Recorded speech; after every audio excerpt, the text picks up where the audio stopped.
This is the Let's Go Win podcast with your host, J.M. Ryerson.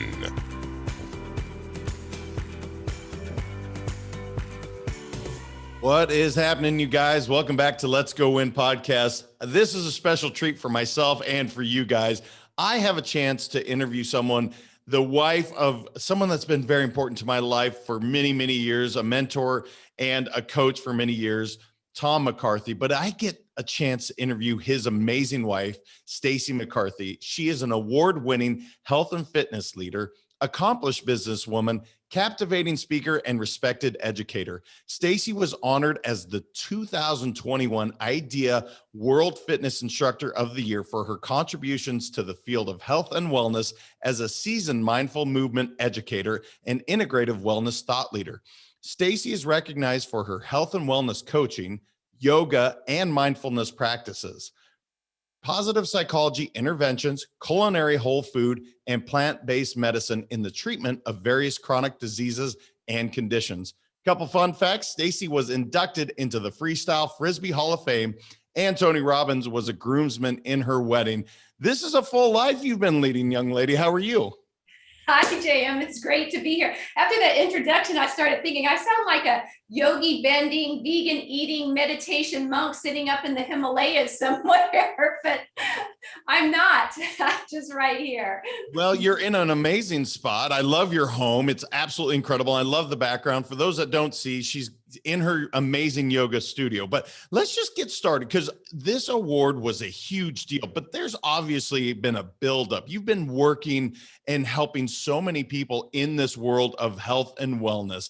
Kind of give me the story of how you got to this culmination of this amazing accomplishment. But I would love to hear some of the story, how you really got into what you do today. Okay, great. Well, it goes back a little bit. I won't take you through all the way through it, but while I was in college in Colorado on the swim team, one day my teammates and I came out of the locker room, cap and goggles on, Speedo swimsuit, barefoot, started heading to the pool, and the assistant coach says, "Pool pumps broke. We're going to do something called aerobics." Now, this was back in the 80s. I'm going to age myself a little bit here. And we're looking around, we're like, what's aerobics? All of a sudden, she puts a cassette tape in a boom box. And for those of you who weren't born yesterday, you may not know what that is, but she put a cassette tape in a boom box. And then she started jumping around and calling out things like jumping jacks and knees up. And then she started getting fancy on this like grapevine and cha-cha-cha. And the whole time I was a step behind. I had no idea what we were doing. I literally felt like a fish out of water. But when it was done, I loved it. And the next day I changed my major to exercise physiology. And when I graduated, I heard about an opportunity in California, in San Diego, that was opening a new health club that was hiring aerobics instructors.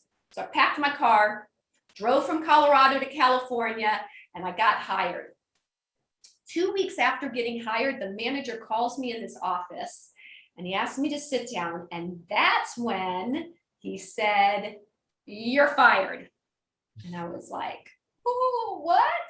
And I was fired because, quite honestly, I had only taken one class on a pool deck, barefoot, had no idea what I was doing. I just felt this energy in me that I loved. And so as I was leaving, I saw this little flyer on the desk there, and I picked it up, and it was this association that said IDEA, the Association of Fitness Professionals. And in it had all these tips about, how to teach and how to do proper exercise and all of this. And to me, I thought to myself, one of my favorite books is The Alchemist.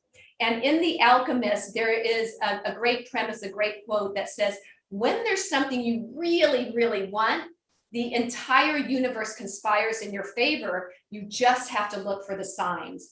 And to me, that was my sign. It said, don't quit. Yeah, you were fired. Don't quit. Get better training, get to mentor, and get better at it. And that was my sign. And really, that's what I did. And, as I said, that was in the 80s. And here we are, well into 2021. And so to be honored for this award through all these years and all the changes that have happened within the health and fitness industry, I mean, for the last 30 years, I've been a yoga specialist, but through all the exercise crazes and the crazy diets and all the stuff going through it, really growing and expanding. So the honor was, it was a surprise, and it was really wonderful. Well, to go from a pool deck taking, I'm imagining again, Jane Fonda would be the idea, and to take that to, this is a worldwide award, you guys. This is, the Academy Awards, the Pulitzer Prize. This is a big, big deal, and it's so amazing. So you mentioned how much it's changed, and it certainly has. I mean, my goodness, fitness has radically shifted over the last 30, 40, 50, 60 years, whatever it's been. I mean, it's continued to change. You have obviously some principles, and one of the principles you talk about is how to master the big three to heal and prosper. I mean, I think I know what my big three is, but I cannot wait to hear this. This is coming from you. What is the big three to heal and prosper? Okay, so I have something I call Master the Big Three, and it's something that I infuse in everything I teach, whether it's retreats or workshops or my regular classes. And basically what it is, it's creating lifelong rituals that guarantee your success in these three areas. And I picked these three areas because almost all of our habits, good and bad, will fall under these three areas. And so I just chunked it down, simplified it, so that we can concentrate on each one. And so the first area that we want to master is how we think. How we think. The second area is how we eat. And the third area is how we move. So if we can master really rituals, and rituals are a little different from habits. Habits are something that we do very unconsciously. Rituals are something we do a lot more deliberately and consciously until they become unconscious. But if we can master rituals in these three areas, then we're almost guaranteed success in any area of our life, because almost everything falls into that. So when you talk about mastering rituals, let's talk about something that everybody does because we have to, and that's eating, right? Maybe we start there, and let's say, when you say mastering a ritual, I guess so often people they eat because they have to, whether they think of it as a ritual or not. Tell me more about that, because I really want to go into that one, and then I can't wait to get to the mind, because I love that. But tell me about mastering the ritual of eating and what that really looks like. All right, so let me ask you this, JM. And you're a healthy guy. I mean, you already know so much of this, but when you think of eating, I mean, what do you usually do? Do you have something that you do on a regular basis, or do you just grab something? I mean, tell me a little bit about how you eat. Well, I'm an intermittent faster. I have my 2 meals a day. So it's typically I'm eating at 1 o'clock and then about 6 o'clock. And then the remainder of the time outside of, not a true intermittent faster, because I have my coffee with my MCT oil and ghee butter, but that would be my ritual, if you will. Outside of that, it would be my plate portions. I try to do 50% vegetables, 25% protein, and 25% could be fruit or some form of carb. That would be my ritual. Okay, that's beautiful. And to everyone listening, obviously JM, he already has systems in place. He already knows a lot about what's working for his body. Most people don't. I absolutely love intermittent fasting, because for one thing, every single day you're giving your body an opportunity to really cleanse. And so that the next day you can bounce back quicker. And it's so much easier than some long, crazy cleanse. It's just, like you said, stopping eating. You can keep it real simple. Stop eating 2 to 3 hours before you go to bed, and then don't eat again until mid-morning, lunchtime, however far you're taking it. But each time you're doing that, you're actually doing a cleanse. And if you can keep whatever you're putting in your system at that time, something that is going to really sustain you, something that is raw, whether it's a juice, whether it's a smoothie, but it's raw foods. It's not something that has been engineered, that is slowly poisoning you, but it's something that's actually raw. Every day you are actually cleansing your body and giving it a chance to renew and reset. So that's beautiful. And also, you obviously know a lot about Combining your foods, how much protein, how much carbohydrate. I'll keep it really easy for everyone because I do believe in simplicity, because if you're like me, you may have tried all the latest exercise and diet crazes throughout the year, and some of them probably worked and a lot of them probably didn't. And the reality is it's not your fault. There's just way too much information out there. It's very confusing. And I believe that there's not one type of movement or exercise. There's not one type of diet or eating pattern that's right for everybody. It's really a self-exploration. So keeping it simple is the best way to start. And so the simple way is one way you can master the big three. And again, with the ritual is the intermittent fasting, not eating 2 to 3 hours before you go to bed, so that when you go to sleep, your body is there to sleep and renew. It is not there to digest. Because if you have the habit that every night before you go to bed, you like to have a little bowl of cereal. I used to have someone that I worked with at one of the health clubs, and every night before he went to bed, he would have a bowl of cereal before he went to sleep. It had turned into a habit, right? But what happens when he does that and then goes to sleep, now his body says, let's digest. Let's work really hard and digest this food, rather than focusing on getting a good night's sleep. So no eating before you go to bed. And then the first thing in the morning, have something that is what I call the fours in it. Push it off as long as you can, but have something with the 4 foods. And the four things that should go into this, and it's going to be a smoothie, because a smoothie is easily digestible. It's all raw foods, which again, help you continue that cleanse, but you want a protein in it. So maybe it can be a plant-powered protein powder. You want protein, you want greens. So pop some kale, pop some spinach in there. You want fiber. So maybe you're upping it with some superfoods like chia seeds or some sort of fiber, or fruit, some sort of fruit that's in there.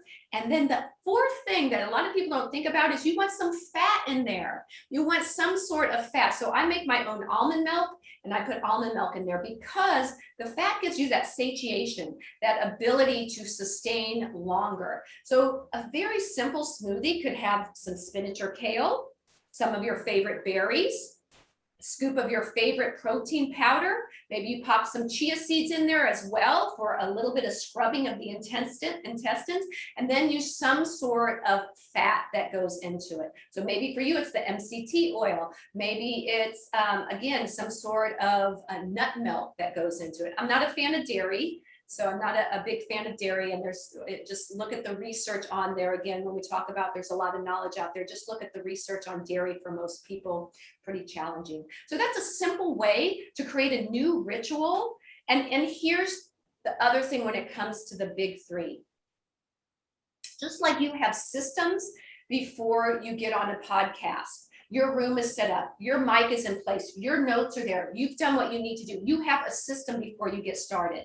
For the big three, you need systems in all three of those areas. So when it comes to eating, your system needs to be in place. So you better have everything prepped maybe the night before, or I do batch making the whole week before. I have all my things that go in my smoothie, my protein powder, my chia. I have it in little cups that I have all ready for the week. Have your system, have your smoothie maker, your Vitamix, whatever it is, available right there. Have everything that you need prepped and ready to go. So when you wake up in the morning, boom, boom, boom, boom, boom, it's ready, it's automatic, it's as easy as pouring your cup of coffee or tea in the morning. And so the systems are super, super important, and having some planning behind it. So that's a system for eating. Have it ready. One more system for eating before we move on is I also believe that most people aren't eating enough raw food or plant-powered food, because we live in a society of engineered processed food. It's easy, it's accessible, and it's cheap. And it's slowly poisoning us, right? We don't realize it, but a fact is that through our adult lives, most adults are gaining a minimum of a pound of weight a year. And so over 30 years, maybe that started in your 20s. Well, by the time you're 50, you've got 30 extra pounds on you, right? And nothing makes us feel older and more sluggish than carrying around extra weight that we don't need. And usually it's around the center. which is very unhealthy for our organs. So having these systems in place will help you maintain that lean, trim physique that you had when you were younger, but it's going to take some work. So one of the other things you can do is always have a giant, and I'm talking ginormous salad sitting in your fridge or with you at work. Bring it with you, have it prepped, so when you open it up or you're starving, instead of grabbing that, engineered processed food that's so easy and calling your name, it's right there for you. And you pull it out, it's chock full of superfoods. And those two things alone, a superfood smoothie in the morning with those four things, fiber, fat, protein, and greens, and then a giant salad, you've just continued your cleanse all the way until dinner. And then, enjoy your dinner, whatever that is for you. So a very, very simple technique to really cleanse throughout the day and reset your body and keep it young and vital for longer. Yeah, that word cleanse continues to come up. And so the whole idea I'm hearing throughout is, yes, this is fuel for your body. However, at the same time, we're trying to rid of toxins, I'm guessing, and anything that we don't want sitting in there. Is that why that word continues to come up for you, cleanse throughout? Is that we want to hold the good and discard the bad? Is that the basic idea? 100%. So when I say the word cleanse, what happens is there are so many things in our environment and what we're using in our homes, and especially in what we eat. So take a look at it this way. And I'm going to give you another tip. This will be my third and final when it comes to eating. Let's say that you had a plate for dinner, and on that plate, you decided you were going to have lasagna that night, traditional lasagna, load it with cheese, load it with, if you put meat in it, load it with all this stuff, and it's on your plate, and then and most of it is the lasagna, and then you've got this little tiny thing of maybe some vegetable or maybe a salad. When you go to wash that dish before you put it in the dishwasher and you rinse it, the salad or the green part's going to rinse right off. You don't need even soap or anything. It rinses right off. But when you look at that lasagna and you've got to grab the Brillo pad and you're like, I got to get this off before I put it, guess what? Think of that in your intestines. Think of that moving through your organs, and that's what it is. It's like stuck in there. So we want to have, if we look at our plate, the more cleansing foods are your raw foods, your greens, that sort of thing. The more clogging foods that are getting stuck in there are the things like your cheeses, your dairy, your meats, all of that is getting stuck. So when you look at your plate, an easy switch, make 3/4 of the plate the green stuff, the vegetables or the salad, and make that smaller portion what's clogging. So just think clogging, cleansing, what's moving through my body. So, and I'm totally I've seen the smoothies at your home that Tom has certainly done. The fiber is my question, because I'm in with protein. I got that figured out. I think I have fat figured out. The greens I have figured out. The fiber. What is your favorite type of fiber? And I know that may sound so remedial and basic, but I want to know. I'm like, look, I got a fitness, the number one instructor. What is your favorite fiber to use? So there's a lot of ways to sneak fiber in, and it's not Metamucil, okay? That's not how you want to do it. You want to sneak it in what you're eating. So greens, again, your raw food greens are chock full of fiber. You already know that. When you have a big salad, chock full of fiber. When you have juices, whether it's your fruit juices or your vegetable juices, chock full of fiber. Again, and if possible, I know organic's a little more expensive for a lot of folks, but if you can, choose organic, because you don't want to have juiced vegetables and fruits that are loaded with pesticides, okay? Because then you're condensing all of that. So if possible, choose organic if you can. But with that, those are all chock full of fiber. I tell you what, every morning, Tom, my husband, and I, and our whole family, quite honestly, we have celery juice. We have a big thing of celery juice first thing in the morning. And I will promise you, there is a waiting line for the bathroom. Everyone, it's going to move. It's going to cleanse you. Sometimes you got to hurry. You got to run there. But I will promise you that if you're doing some green juices and that sort of thing, you are cleansing, because we don't want all of that being held in our system. We want to move it through. That's what it's designed to do. Energy is designed to move through our body, not be held stagnant there, where, disease can thrive.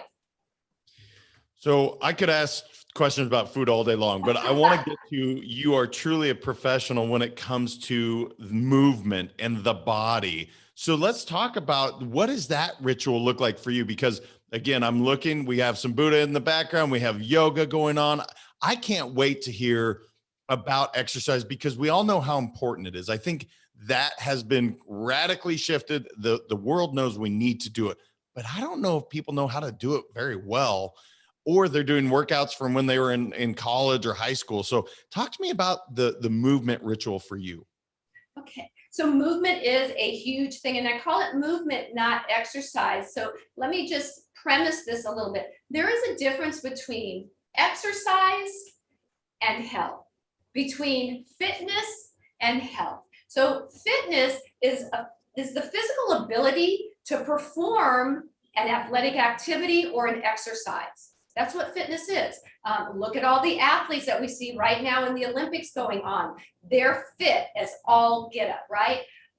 But health is slightly different. Well, it's actually quite a bit different from fitness. Health is the state of our wholeness. It's the state of all of our systems working together. Your nervous system, your circulatory system, your musculoskeletal system, your hormonal system. This is health.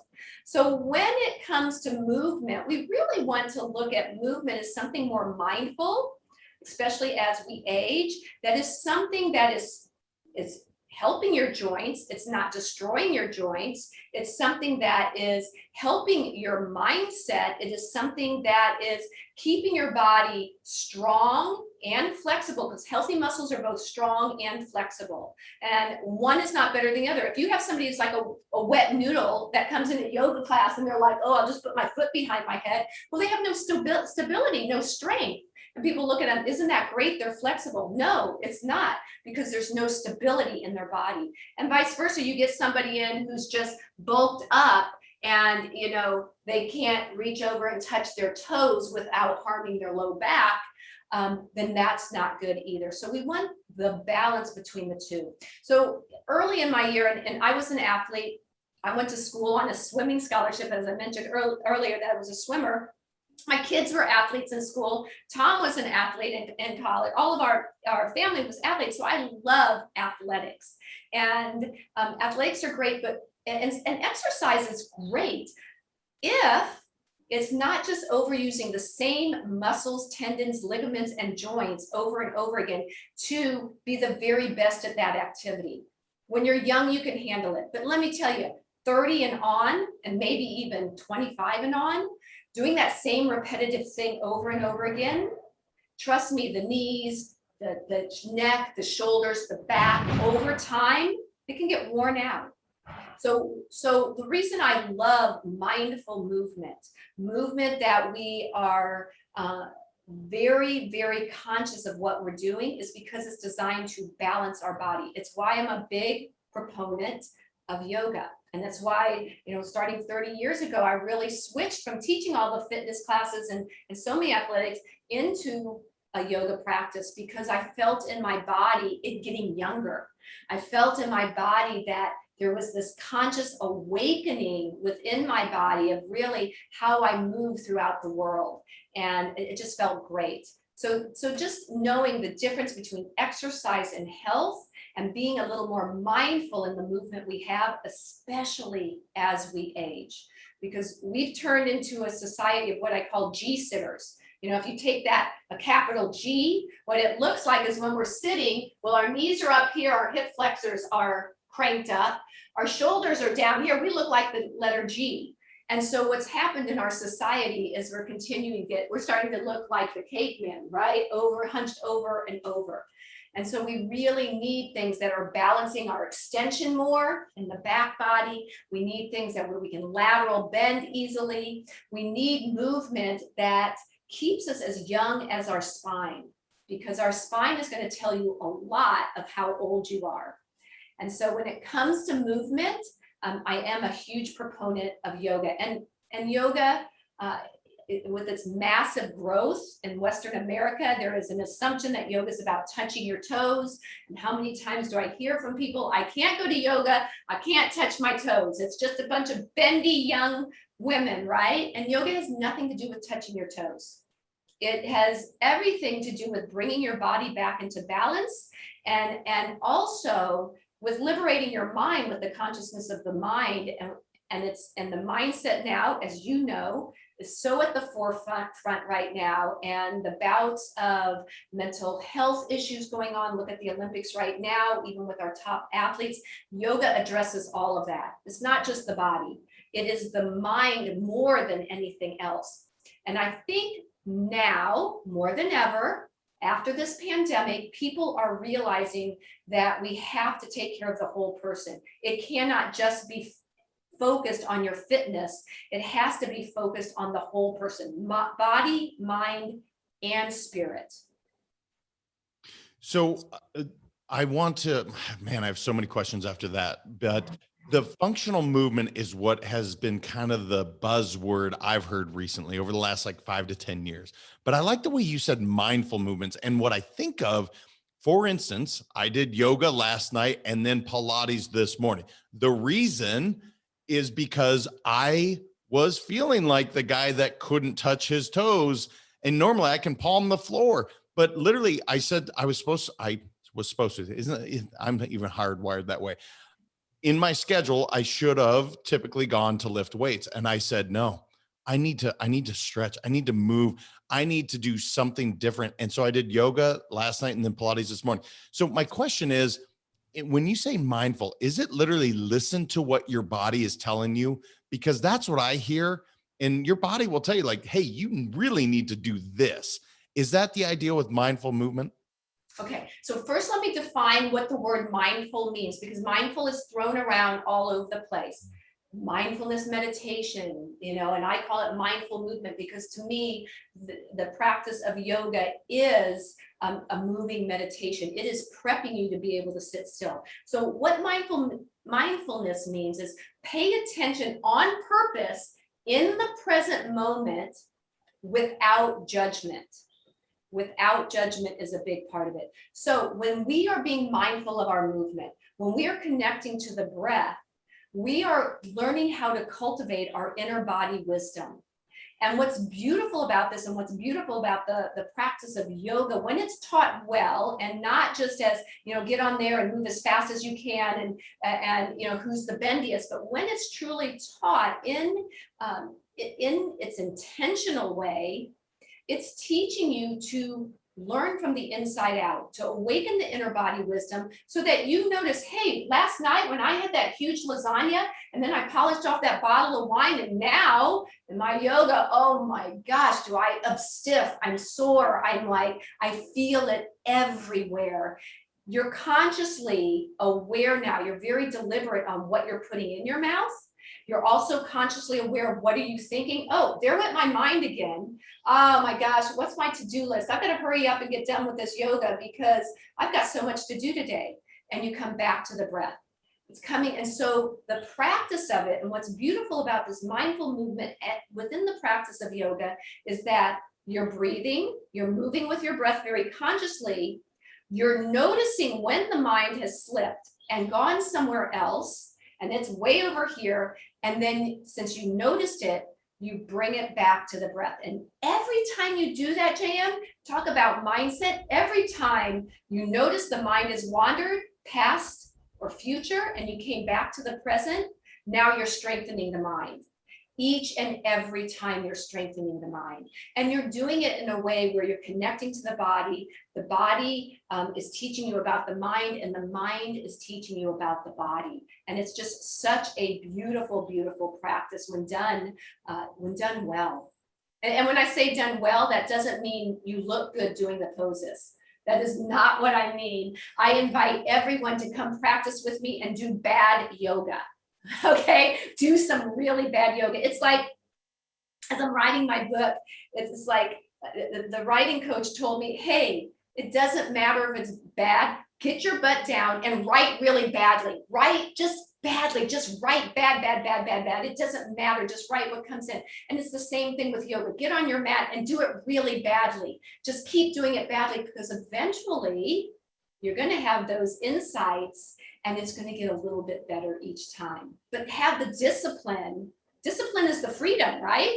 We know that the discipline is the freedom. You can pay for it now, or you can pay for it later. So the discipline is the freedom. So come and do some bad yoga with me. Guys, you have permission. Give the bad, ugly yoga face. Just go do it. I would be remiss if I didn't ask you, because as a world-renowned yoga instructor, I have to know, talk to us about proper breathing. And I promise we will get to the mind and how we think, because we have to. But I definitely want to know from your perspective, is it breathing through the nose and then out through the mouth? And is there a specific rhythm that you would suggest? Okay, great question. And since you just told me you did yoga and then Pilates, that's why you're confused, because Pilates has a completely different breath than yoga has. Pilates, developed by Joseph Pilates, he took some of doing weights, and he took some of yoga poses, and he put it together to help dancers really heal and restore their body. And so he kind of had his combination of breath. There was a little yoga there, and then there was a lot of actually lifting weights with the out through the mouth. The typical yoga breathing, and there's many different yoga breaths. We call it pranayama, or extending your life force energy. And there's many different kinds that do many different things. The most common is something we call ujjayi breathing. Ujjayi is a Sanskrit word that means victorious. It means victory. And what that translates to is, when we're doing this breath, and I'll explain it to you in a moment, it means that the breath is loud enough that we can hear, so it is victorious over the mind, so that the sound of your breath becomes louder than your inner dialogue. So when the mind wanders, hey, come back to your breath, hear your breath, calm down the fluctuations of the mind, that crazy, crazy mind going all over the place. Give your mind a rest. And so the breath, the ujjayi, is with the mouth closed, and the inhales and exhales are through the nose. And it's very rhythmic. And it's rhythmic on purpose because it's designed to balance our nervous system. Parasympathetic, sympathetic. Sympathetic, fight or flight. Parasympathetic, rest and digest. We want to come back to center so the nervous system is balanced, so the mind is calm, and so that we can move through the practice in the present moment. This is the beauty of yoga. There are so many layers and so many parts to it that heal and awaken the whole person, that you can never stop learning. It is fascinating, and it's why it's been around for 5,000 years. So as you're sitting there normally, are you breathing primarily through your nose in and out? Is that, would you consciously be thinking, I want to make sure I'm breathing through my nose versus mouth breathing? 100%. And there is a great book out right now for all of you who are mouth breathers. It's called Breath by James Nestor, and it's fabulous. And he will give you all of the fantastic research that is needed to understand why breathing in and out of the nose is so important. Now, does that mean you can't ever breathe in and take a deep sigh? Of course not. But for your mindful movement, for your health, when you're sleeping at night, you don't want to be breathing through your mouth. You want to be breathing through your nose, especially at night when you're sleeping. He even goes as far as, my husband was a mouth breather, a snorer. He tapes his mouth at night. James Nestor, he did an experiment taping the mouth at night, and how much better sleep you get breathing in and out through the nose versus being a mouth breather. It's just very, very hard on your system. So it's through the nose breathing. Guys, you absolutely check it out. It's a great book, and he does some crazy experiments, plugging his nostrils. I mean, and the wild things that happen in 10 days is remarkable. All right, I want to get to how we think and some of the rituals, because you know I'm obsessed with the mind and the mindset. I cannot wait to hear your take on the big three, the rituals, how we can better think now that we've fed our body the good fuel. Now that we've moved our body, we have some good. How can we really train our brains and do some proper ways to think, and some good rituals for that? Well, and you're a master at mindset as well. When it comes to mindset right now, and I'll relate it to our modern day, coming out of a pandemic, coming out of such a busy time, and the rapid speed that our world is changing, most people right now, the reason that we're having so many mental health issues coming to the surface right now, and I believe we're just at the beginning of it, is because most people right now are either living in the past or they're projecting the future, right? So we were in COVID and they're like the good old days before COVID, or what's going to happen next. And so when you are psychologically, when you are all focused on the past, typically that leads people into depression, into that depressive state, that they're focused on how it used to be, the good old days, all of that. And it can really add to the emotion of depression. Whereas when we start to think, what's next? Oh my God, my schedule is so busy today. I've got so much to do. I've got to get ready for this, and this. That leads us into the state of anxiety. So here we are sandwiched between kind of low depressive states and anxious states through most of our day. And you probably know this as a mindset expert, that, you know, we have an average 60,000, maybe 80,000 thoughts a day, which is extraordinary, over and over again. And that's not the weird part. The weird part is that most of them are the same thoughts you had yesterday and the day before and the day after that. And then you top on that about 430 emotions a day. So now you've got all these emotions flooding through you. And again, most of them are coming from the past or the future. So training the mind to be in the present moment is where we unplug. It's where we refuel. It's where we reset and renew. In fact, there was something wandering around Instagram or Twitter or something, and I just stuck in my head and popped in, but it was something like, if you unplug anything, it will work in a little bit. And, you know, as we all say, you know, if your computer doesn't work, unplug it, plug it back in. Oh, the light doesn't work, unplug it, plug it in. Well, guess what? That's us too. We have got to learn how to unplug for a minute so that we can reset and renew, because we just can't keep going. And when we do that, when we take the time each day to unplug, then when we come to bed at night, we're not having to lay in bed and reprocess all those thousands and thousands of thoughts and emotions. We've taken time throughout the day to do that. So there's some simple things you can do. You can start your day before you jump out of bed. Give yourself a little extra time and do just some breath work. Just focusing on your breath. You can do a little timer, 1 minute to start, 10 minutes to start, and just lay and breathe in and out through your nose. Notice your breath. Oh, my mind wandered. I come back to my breath.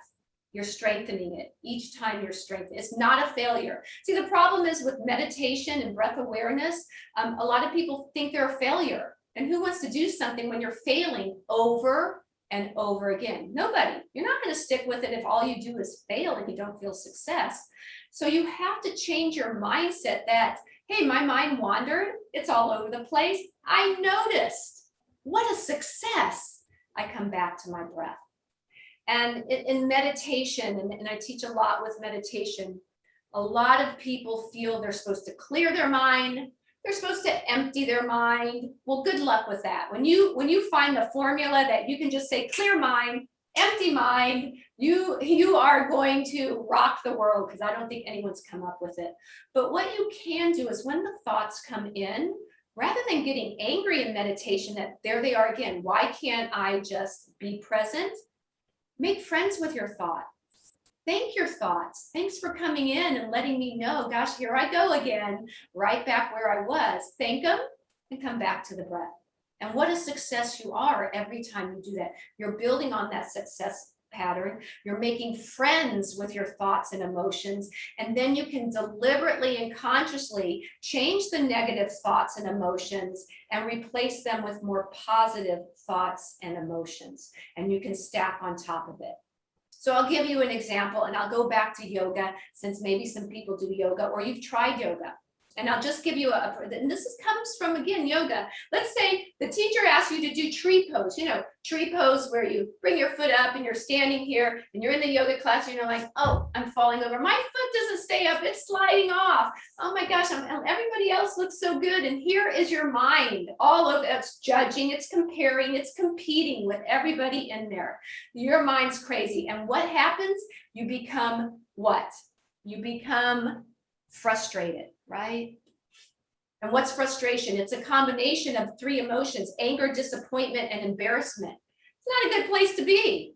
Who wants to hang out in frustration, being angry, disappointed, and embarrassed as you're in your yoga class and the mind's going all over? So what we have to do, there goes my mind again.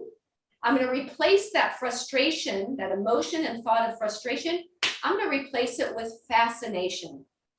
I'm going to change. Fascination is alluring. It's wonder. It's possibility. That's fascination. It's a more positive thought. So when you come up on the other side, oh, isn't this fascinating? I wonder why I can't keep my leg up there. Oh, it's because my pant leg keeps sliding. Isn't that funny? Next time I'll wear different pants. Oh, maybe it's because I was traveling. I just got out of a car or a plane and my equilibrium's off. Isn't that fascinating? I think I'll just stay here today.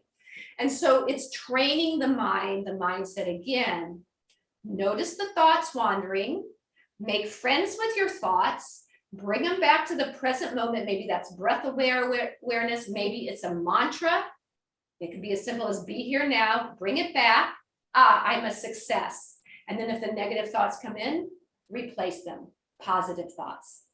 So these are some of the techniques we use in yoga. And again, yoga it's the whole person. It is the heart and brain coherence that we're working on in the practice of yoga. That's truly what it is, the heart-brain coherence. And if you want some great research on that, look up heart math, and you'll get some just absolutely phenomenal research on that. But that's truly what we're doing in this practice, so that eventually you've got a greater sense of well-being and a lasting peace of mind that you can always come back to and know you have peace of mind. You're never really alone. Well, guys, she's giving you great resources, great tips throughout. I mean, heart math is awesome and it's easy. It's simple, I would say, and it's definitely applicable. I'm looking at the time. It's rolling by and I'm thinking, what do I want to ask her? You know what I'm going to do? I want to give you the opportunity to anything that I missed that you're like, JM, you should have known to ask this and you didn't. What do you want to make sure the audience absolutely hears from you today before we kind of wrap things up? I think the most important thing is that if some of these concepts, if some of the master the big three seem completely foreign to you, that you allow yourself to try some of the rituals that I gave you, and be happy to do it really badly, because that's where the growth happens. And let go. One of the things that I teach in yoga is that your ego is not your amigo. Okay. The ego is what is keeping you from trying all those things and from beating yourself up. So just, give the ego a break. Let the ego have a little rest. Try something, do it over and over again really badly, and see if it doesn't make a difference. And I would really suggest try it, whether it's that new eating habit of, hey, I'm going to have a green smoothie every morning, or I'm going to keep a salad in my refrigerator every day, or maybe it's moving. I'm going to try a yoga class. I'm going to try it. I'm going to stick with it for at least 21 days. Or maybe I'm going to work on my mindset and I'm going to wake up in the morning and I'm going to focus on my breath, even if it's for a minute, 2 minutes, 10 minutes. And maybe I'll do that before I go to bed as well. And I'll strengthen my mind. Do it badly over and over again. And eventually you're not going to care if it's good or bad anymore, because you've got your ego out of it. But what you'll find is that you will have a greater sense of well-being and more peace of mind, physically, mentally, emotionally, and spiritually as well. That connection, when I say spiritually, this is the connection with the deepest and most profound part of your inner self. This is the exploration of yourself. Well, it's great advice. And I can tell you right now, I know the title of this podcast just on what you said. It's amazing. Stacy, you have so much knowledge that you can share with the world. Where can our listeners connect with you online? Well, the easiest place is really at my website, and it's a little bit of a mouthful. It's Yoga Namaste. And if you are familiar at all with yoga, you may know that word. It's called Namaste. And you may see people bring their palms together. And the word Namaste, the translation is the divine light in me bows, honors, and sees the divine light in you. And when you are in that place, when I am in that place, we are one. So it's really this connection of all of us together. But my website is a play of that word, yoga, Y-O-G-A, namaste, N-A-M-A-S-T at A-C-Y. So there's, at the end of it is Stacy, S-T-A-C-Y. And if all else fails.com, you can just Google Stacy McCarthy and you will find me somewhere on the internet at all the local social media and websites and all of that. Well, you guys check her out. I mean, she's got amazing knowledge. I now know why my mentor is so wildly intelligent, because he's got such an amazing woman that is, lifting him up, or you're doing so much. It's just, I know why Tom is such an amazing human being. It's because he has you in his corner and vice versa. Thank you so much for being here and all the love that you bring to this world. It's amazing. And I just really appreciate you. Thank you, JM. Thank you, everyone, for listening this far. And I hope I'll see you maybe on the mat or somewhere along the way. Thank you so much. Truly our pleasure. You guys, I mean, I have a page full of notes. I could have done a Joe Rogan podcast and gone for like 2.5 hours talking to her over and over. She has so much to provide. Go make sure and check her out. We'll provide it in the show notes. And until next time, you guys, continue getting better every day and transcending life. We'll talk to you next week. Thank you so much for listening. If this content is delivering value to you, please make sure to subscribe, rate, and review us. That helps us build this community, and that is what we are all about. Building this community as big as we can, helping as many people as we can, and deliver as much value as possible. Be sure to head over to letsgowinpodcast.com for information on my coaching courses, and make sure to follow us on Facebook, Instagram, and LinkedIn at Let's Go Win 365. Let's go win and transcend in life. This is the Let's Go Win podcast with your host, J.M. Ryerson.